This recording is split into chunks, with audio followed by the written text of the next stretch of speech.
Halo guys, kembali lagi bersama Mimin di channel Now Film. Bagaimana kabar kalian hari ini? Semoga masih diberi kesehatan ya. Dan pada video kali ini Mimin hadir kembali untuk meneruskan alur cerita dari Babang Xiao dalam Perfect World episode terbaru, yaitu Perfect World episode 156. Yang mana pada Perfect World episode 156 ini menceritakan Xiao yang harus mengikuti kompetisi di alam spiritual agar dirinya bisa memasuki reruntuhan kuno immortal demi bisa mengikuti pertarungan antar jenius 3000 provinsi. Dan Xiao langsung akan menghadapi orang-orang ajaran besar yang selalu memandang rendah para keturunan darah berdosa seperti Xiao ini. Dan seperti apa alur cerita selengkapnya, jangan lupa pencet tombol like dulu jika kalian suka. Dan kita langsung saja masuk ke alur ceritanya.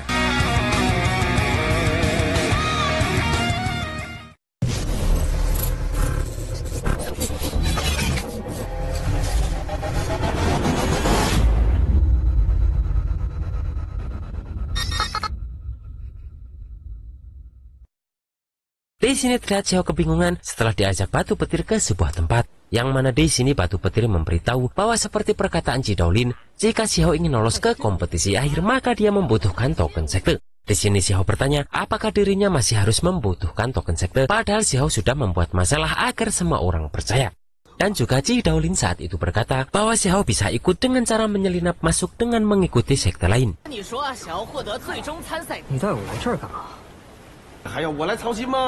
Batu Petir pun berkata mungkin Xiao masih bisa tidak menggunakan token dalam babak pertama putaran kualifikasi.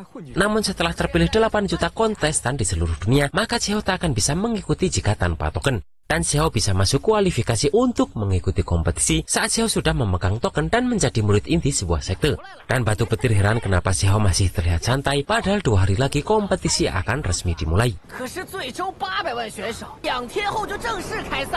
Dan ternyata Batu Petir ini pun membawa Xiao ke sekte Kunlun di Provinsi Dosa. Yang mana tujuan Batu Petir ini adalah agar Xiao membeli barang di sekte Bobrok ini. Dengan cara Xiao memberikan beberapa harta yang Xiao punya agar Pak Tua yang menjaga di depan gerbang memberikan token sekte Kunlun kepada Xiao ini. Namun Pak Tua itu berkata bahwa token sektenya ini sangat tak biasa dan tak dijual. Di sini Xiao pun berkata bahwa dirinya akan menambahkan 10 obat mujarab sebagai bayarannya. Namun alasan Pak Tua ini tak menjualnya adalah karena token sektenya ini didapatkan leluhurnya dengan cara mengikuti kompetisi ratusan ribu tahun yang lalu. Dan Pak Tua ini meminta agar Xiao menambahkan lagi 3 harta ilahi sebagai gantinya.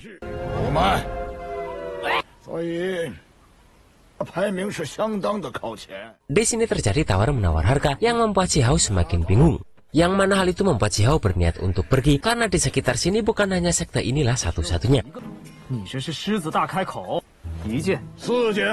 Melihat Xiao ini akan pergi, Pak Tua ini memberi harga dan meminta Xiao memberinya sebuah harta ilahi dan sebuah harta teknik. Dan jika Xiao tak mau, maka Pak Tua ini tak mau memberikan token sekte tersebut. Dengan cepat pun Xiao langsung menyepakatinya. Yang mana ternyata Xiao memberikan sebuah tongkat dan potongan berisi metode Dapeng. Namun Pak Tua itu menyayangkan karena itu bukanlah teknik Kunpeng.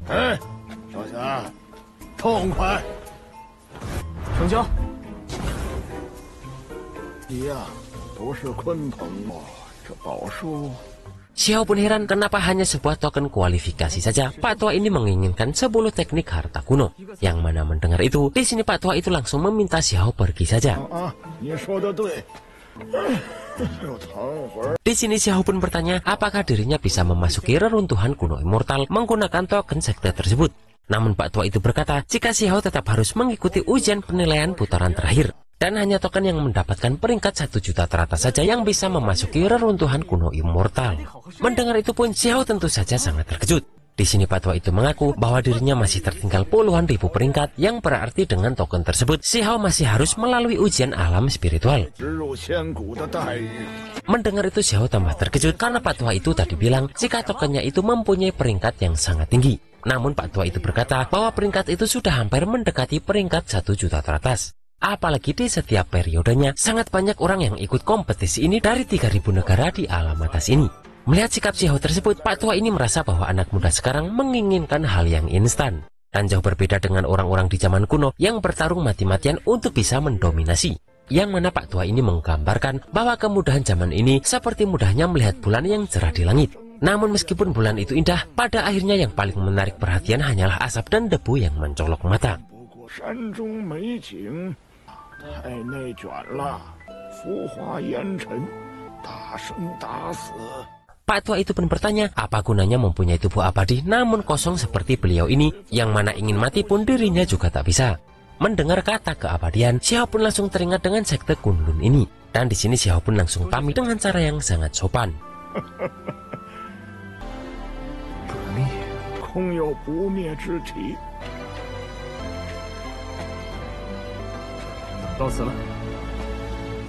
Sementara di Dojo Agung Negara Dosa, terlihat Xiao sudah di situ untuk mengikuti ujian di alam spiritual seperti perkataan kakek tadi. Yang mana di sini akan terpilih 10.000 orang dari 8 juta kontestan yang kemudian akan bisa masuk ke reruntuhan kuno immortal. Setelah pintu alam spiritual terbuka, di sini roh para kontestan ini langsung masuk ke dalam pintu tersebut, yang mana alam spiritual ini terhubung dengan 3.000 provinsi.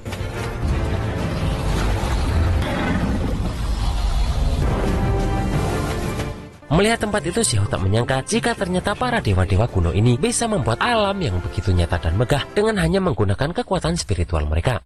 Terlihat di sini hewan spiritual berbentuk naga yang langsung mengejar para kontestan.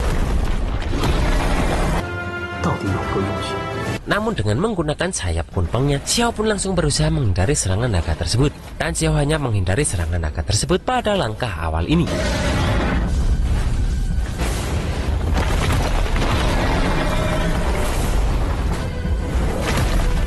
Namun pada akhirnya Xiao juga menyerangnya agar naga ini tak mengganggu.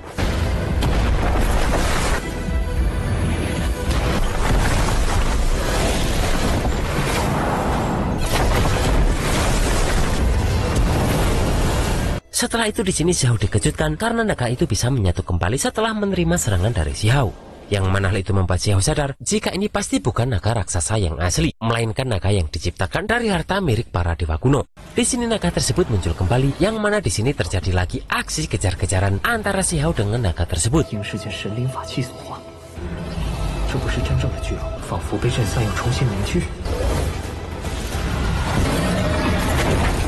Namun Xiao terbang dengan cepat agar para kontestan yang lain yang dimakan oleh naga ini saja.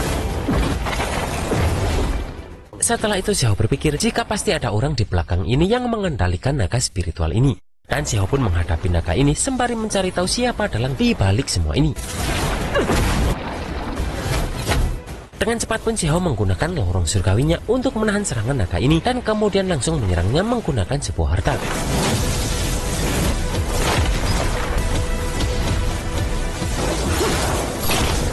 Kemudian Xiao pun mengikuti arah naga ini kabur, yang mana di sini Xiao menemukan dalang di balik naga spiritual ini.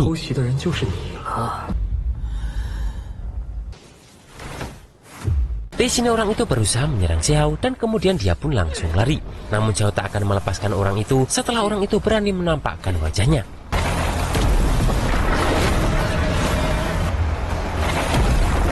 Dan dengan cepat pun Xiao mengeluarkan teknik kunpengnya untuk menyerang naga orang itu. Kemudian Xiao langsung mengejar orang tersebut. Di sini orang itu bertanya-tanya siapa Xiao ini, namun tanpa menjawab panjang lebar, Xiao pun langsung menyerang orang ini. Di sini Xiao pun menganggap orang itu cukup hebat karena bisa menerima pukulan dari Xiao dan tidak mati. Dan ternyata pemuda ini berasal dari sekte naga iblis. Di sini Xiao langsung tahu jika sekte itu jugalah yang ikut menindas keturunan darah berdosa. Menyadari Xiao keturunan darah berdosa, pemuda ini langsung menyerang Xiao ini. Namun Xiao langsung membalikkan serangan itu karena Xiao ingin menghancurkan sekte naga iblis mereka. Bahkan Xiao langsung menebas dengan pedangnya karena bagi Xiao, seseorang yang meremehkan keturunan darah berdosa akan berakhir dengan kematian. Semua orang yang melihat itu pun terkejut karena orang dari klan darah berdosa bisa membunuh master dari sekte naga iblis ini. Tak lama kemudian Xiao pun melihat bahwa banyak orang yang terbang begitu cepat. Yang mana ternyata altar kuno tertinggi telah dibuka dan para kontestan ini harus segera mencapai altar kuno ini. Karena bagi siapapun yang terlambat akan kehilangan kualifikasi untuk memasuki reruntuhan kuno. Sementara pemuda tadi langsung melaporkan kepada gurunya bahwa dirinya sudah kalah. Dan terlihat gurunya tersebut berada di ranah Heavenly dari sekte naga iblis ini. Sedangkan terlihat di altar kuno tertinggi provinsi dosa alam spiritual, terdapat cairan tertinggi yang adalah cairan yang dapat memperkuat jiwa. Dan Dan terlihat semua kontestan melihat cairan tersebut, yang mereka yakini cairan itu bisa memperkuat jiwa, bahkan akan membuat janin Dao dapat tumbuh lebih kuat. Namun seorang pemuda memberitahu jika bahkan seorang Hyvelniditi pun akan kesulitan naik ke sana. Tiba-tiba di sini muncullah dua orang yang mengaku mewakili sekte naga iblis dan gua awan api, melarang para keturunan darah berdosa untuk memasuki altar ini.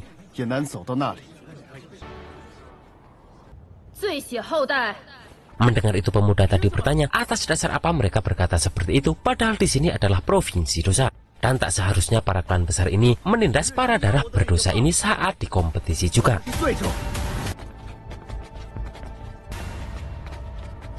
Di sini keturunan dari klan naga iblis ini langsung membinasakan pemuda tadi. Dan seorang pemuda keturunan sekte gua awan api berkata bahwa semua ini adalah kehendak surga karena leluhur darah berdosa sudah melakukan kesalahan besar.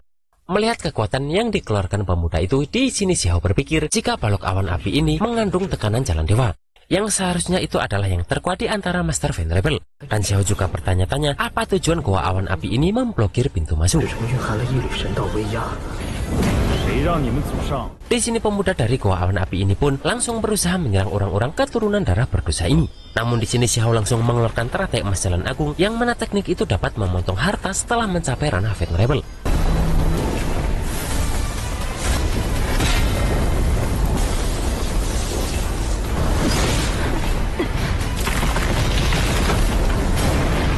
Terlihat pemuda gua awan api ini mencari tahu siapa yang menggunakan teknik ini.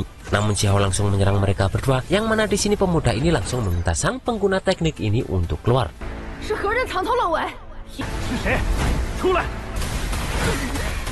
Di sini pun gadis dari sekte naga iblis ini pun menggunakan cermin tulang untuk menelusuri harta rahasia dari darah berdosa ini. Dan tak lama kemudian lewat cermin itu, gadis ini menemukan tanda prasasti kejahatan besar yang muncul pada diri Xiao. Yang mana gadis ini langsung tahu siapa orang yang belum lama ini menyebabkan munculnya energi jahat di langit yang mengejutkan penduduk provinsi dosa. Dengan cepat pun mereka berdua ini mengeluarkan tali pengikat immortal untuk menahan Xiao ini.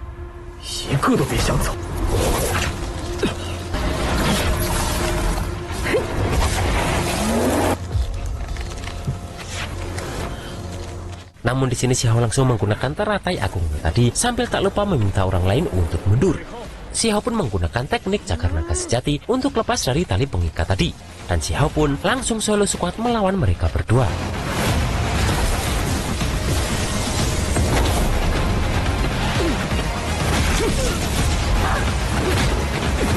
Melihat itu, para keturunan darah berdosa sangat senang karena masih ada orang kuat di antara keturunan darah berdosa ini. Yang mana para ajaran besar tak akan mungkin bisa menindas mereka lagi. Bahkan di sini Xiao pun berniat agar para ajaran besar ini merasakan murkanya keturunan darah berdosa setelah selama ini mereka selalu menindas orang lain.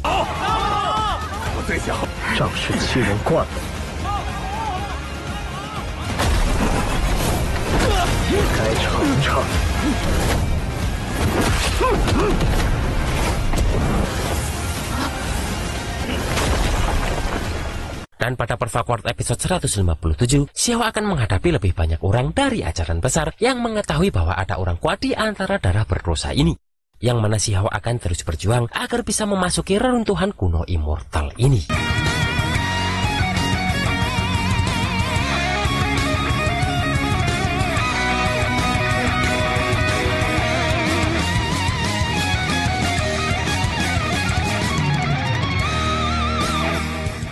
Dan itulah guys alur cerita Perfect World episode 156 ini. Ternyata semakin kesini Xiao semakin dingin dan semakin sangar aja ya. Dan seperti apa kekuatan para ajaran besar yang tentunya mereka adalah para jenius dari sekte kuat di alam atas, kita tunggu saja di Perfect World episode 157. Akhir kata, selamat menjalankan ibadah puasa dan tetap semangat karena 2 minggu lagi lebaran akan tiba. Dan see you next episode.